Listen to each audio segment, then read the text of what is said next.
la maman chèvre aperçut le loup endormi sous un arbre, près de la rivière, et vit quelque chose bouger dans son ventre.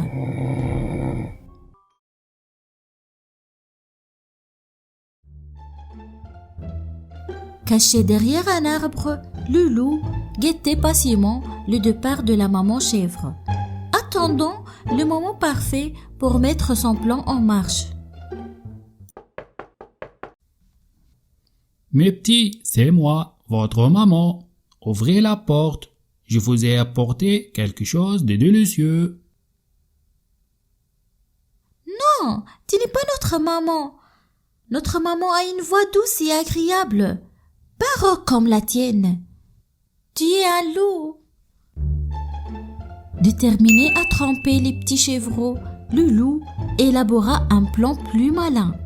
Il mangea des lacrés pour adoucir sa voix et la rendre aussi douce que celle de leur maman. Il revint ensuite vers la petite maison, frappa et appela à nouveau. « Mes petits, c'est vraiment moi, votre maman. J'ai des bonnes choses pour vous. Ouvrez la porte. » Mais avant d'ouvrir, l'un des chevreaux, plus prudent que les autres, se glissa près de la porte et aperçut les pattes noires du loup. Ses pattes sont noires. Non, notre maman a deux pattes blanches, pas noires comme les tiennes. Tu es un loup. Le loup, animé par une idée malicieuse, se rendit chez le boulanger, rusé comme il était. Il réussit à obtenir un sac de farine. Il plongea ses pattes dans la farine pour les rendre blanches, prêt à tremper les petits chevreaux. « Ouvrez la porte, mes chers petits. Maman est de retour de la forêt et vous a apporté quelque chose. Montre-nous tes pattes d'abord. » Le loup posa ses pattes sur le seuil de la porte. Et lorsque les chevreaux virent qu'elle était blanche, ils ouvrirent la porte. Mais ce n'est pas leur maman qui entra, c'est le loup. Les chevreaux prirent peur et voulurent se cacher. L'un sauta sous la table, un autre dans le lit, le troisième dans le poêle, le quatrième dans la cuisine, le cinquième s'enferma dans l'armoire, le sixième se cacha sous le lavabo et le septième dans l'horloge. Mais le loup le trouva et ne traîna pas. Il avala les chevreaux, l'un après l'autre. Le seul qui ne trouva pas était celui caché dans la pendule. Lorsque le loup fut rassasié, il se retira, se coucha sur le prévert et s'endormit. De retour de la forêt, la maman chèvre trouva la porte de sa maison ouverte et un étrange silence l'accueillit.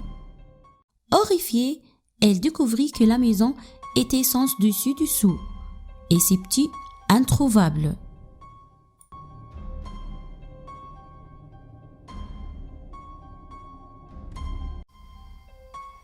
« Mes petits, où êtes-vous? Répondez-moi !» En entendant la voix de sa maman, le petit chevreau sortit de sa cachette dans l'horloge et lui racontant tout ce qui s'était passé.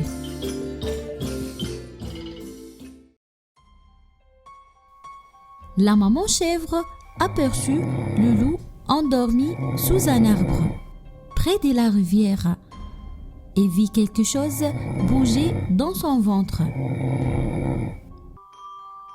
Elle comprit que ses petits étaient peut-être encore en vie, prisonnières de son ventre.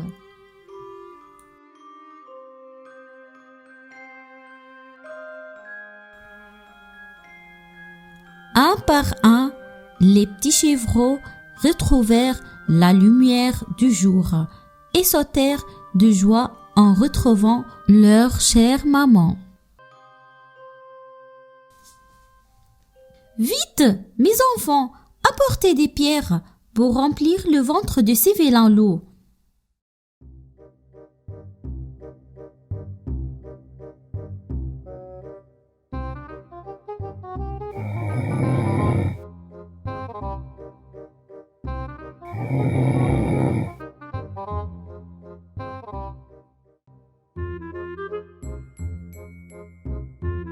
Alors dit par les pierres, le loup perdit pied et tomba dans la rivière,